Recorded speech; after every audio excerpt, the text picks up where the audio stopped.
안녕하세요. 안녕하세요. 오늘은 말이죠. 네. 소액 아파트 투자. 네. 요즘 또 소액 아파트도 많이 보고 계시잖아요. 또 그렇죠. 재미도 좀 보셨잖아요? 네네네네네. 일단 소액 아파트라고 하면 수도권은 아니에요. 딱 나눠져 있습니다. 수도권에서는 빌라만 보고요. 수도권 아닌 지역에서는 아파트만 봅니다. 좀 이분할을 해놨어요. 그래야지 제가 단순화를 해야지 저는 약간 움직이는 스타일이어가지고 저 스스로가 서울, 경기, 인천이 아닌 지역은 아파트를 보는데 소액 아파트라고 하면 대부분 뭐 지방 아파트예요, 결국은. 어쨌든 아파트라는 시장 자체가 가격이라는 게 거의 획일화돼 있기 때문에 정해져 있기 때문에 조사가 되게 간편합니다. 경매 조사를 할 때 우리가 권리 분석하고 손품 조사하고 전화 조사하고 임장을 가서 확인하고 입찰을 하죠. 근데 아파트는 사실 전화 조사, 발품 조사에 힘을 많이 좀 빼셔도 돼요. 제가 이제 조사하는 거는 아파트가 쉬운데 쉬운 만큼 입찰을 빌라는 두세 번만 해서 낙찰 받을 수 있는 걸 아파트는 대여섯 번은 해야지 낙찰이 됩니다. 결국은 똑같은 거예요. 절대 질량 보존의 법칙. 쉽게 돈 버는 건 진짜 없어. 근데 제가 지방을 아파트로 정한 거는 사실 지방은 머니까 물리적으로 내가 가는 게 어렵거든요. 빌라는 꼭 해야 되고요. 그렇기 때문에 지방 빌라를 제가 안 보는 거예요. 가기가 좀 힘들기 때문에. 안 가도 내가 입찰할 수 있는 거. 물론 그럼에도 가서 확인하는 게 제일 좋기는 해요. 근데 그게 어려우신 분들은 결국 아파트를 하시는 게 맞는데 소액이면 그러면 수도권은 아니고 이제 지방 아파트가 되는 건데 권리 분석, 손품 조사, 전화 조사, 발품 조사 중에서 전화 조사 한 세 군데 정도만 하면 거의 비슷하게 얘기할 거예요. 아파트는. 그리고 발품 조사는 사실 구조라든지 이런 게 거의 정해져 있기 때문에 가서 봐도 사실 특별한 게 나오지 않는 게 대부분입니다. 안 가도 괜찮은 거는 그나마 아파트가 낫다라는 겁니다. 그런 노력들을 입찰을 더 많이 하는데 힘을 써야 된다라고 이제 말씀을 드리는 겁니다. 수익률 측면에서는 뭐 금매가 대비해서 저는 15% 이상은 봐야 된다고 생각을 해요. 아파트여도 매매가가 뭐 1억이다 하면은 최소한 8,500만 원 이하로는 받아야겠죠. 경매 물건은 대부분 인테리어나 이런 것도 안 돼 있을 확률이 높고 집을 팔려면 어느 정도 기본 수리는 해놔야 되는데 최소한 500에서 600만 원 정도 샤시를 안 하더라도 들거든요. 그걸까지 계산을 했을 때는 최소한 8천만 원, 8,500 이하로 받아야 내가 그래도 내 통장에 남는 돈이 1,000만 원 조금 안 되게 남을 거거든요. 투자를 하면서 100만 원, 200만 원이 작은 돈은 아니지만 그것보다는 그래도 한 번 했을 때 뭐 월급 이상으로는 벌어야지 내가 하는 의미가 있다고 생각을 많이 하잖아요.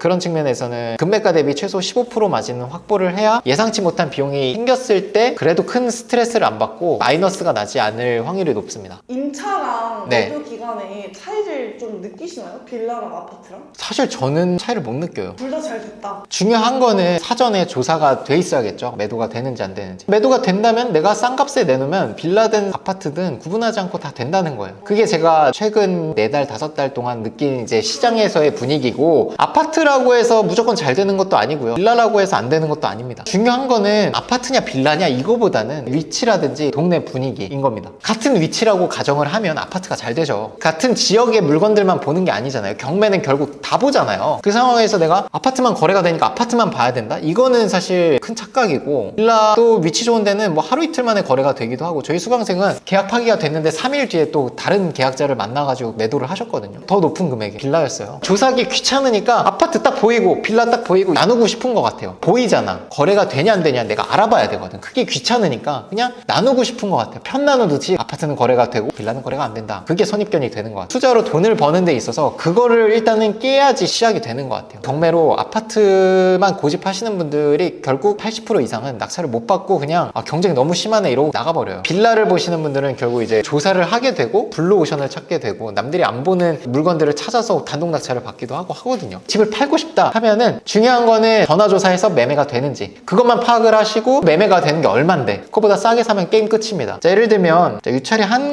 번 된 물건들 중에서 시흥에 있는 건영 아파트를 한번 보겠습니다. 1억 5,800까지 떨어져 있어요. 채무자 점유, 소멸 기준 이하로 다 소멸, 권리 분석 문제 없고요. 두 번째, 손품을 파는 거죠. 아파트는 이 단지에서의 거래 사례만 보면 돼요. 건영 2차 아파트, 여기에 거래 사례들이 충분히 많기 때문에 우린 그것만 봐도 됩니다. 근데 빌라는 주변 다른 빌라들까지 봐야 되니까 이런 어려움이 있는 거예요. 구조가 다 다르고. 아파트니까 이것만 보면 된다라는 거고 저는 네이버 부동산 하나만 봅니다. 지금 나와 있는 매물을 봐야 되기 때문에 아실이나 호갱노노에 매물이 없잖아요. 이 평수에 지금 매매로 얼마가 나와 있는지 그리고 과거 실거래는 얼마인지 확인을 해보는 겁니다. 매매 73제곱미터 하고 가격순 내림차순을 해요. 싼 가격부터 나오거든요. 그러면 1층이 2억 1천에 나와 있구나. 근데 여기는 지금 최고층이 5층이에요. 엘리베이터 없는 좀 저층의 아파트인 겁니다. 그래서 1층이 가격이 막 그렇게 낮진 않을 수도 있어요. 오히려 5층보다는 더 가격 메리트가 있을 수는 있습니다. 1층이 지금 2억 1천에 나와 있고 경매로 나온 것도 1층이죠. 같은 층이에요. 심지어 우리는 입찰하는 사람 입장에서 2억 1천을 넘겨서 쓰면 안 되겠죠. 이미 시장에 나와 있으니까 2억 1천에. 그럼 실거래는 얼마일지 보는 거예요. 이게 호가일 수도 있으니까 보니까 2층이 2억 3천, 4층이 2억, 1억 9천,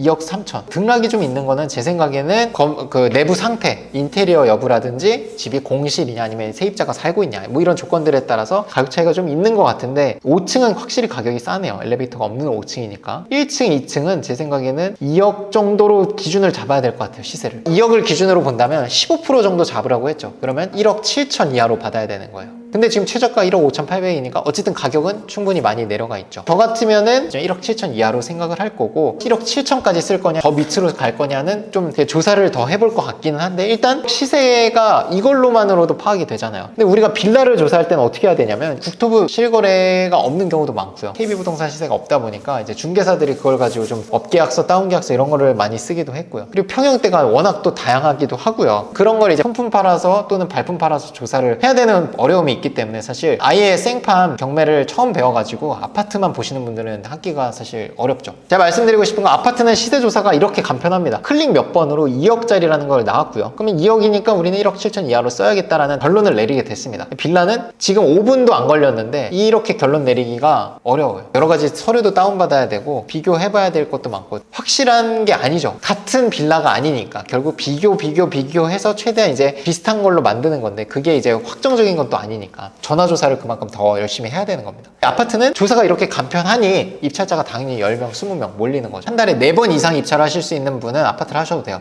내가 한 달에 한 번, 또는 2달에 한 번 입찰하는데 아파트만 고집한다? 그러면 1년이 넘어도 낙찰 못 받아요. 그럼 상황별로 나눠보시면 좋을 것 같아요. 또는 아파트를 포기 못 하겠다? 그런 분들은 뭐 입찰 횟수를 최대한 늘려야 됩니다. 좋습니다. 고생 많으셨습니다. 고생했습니다.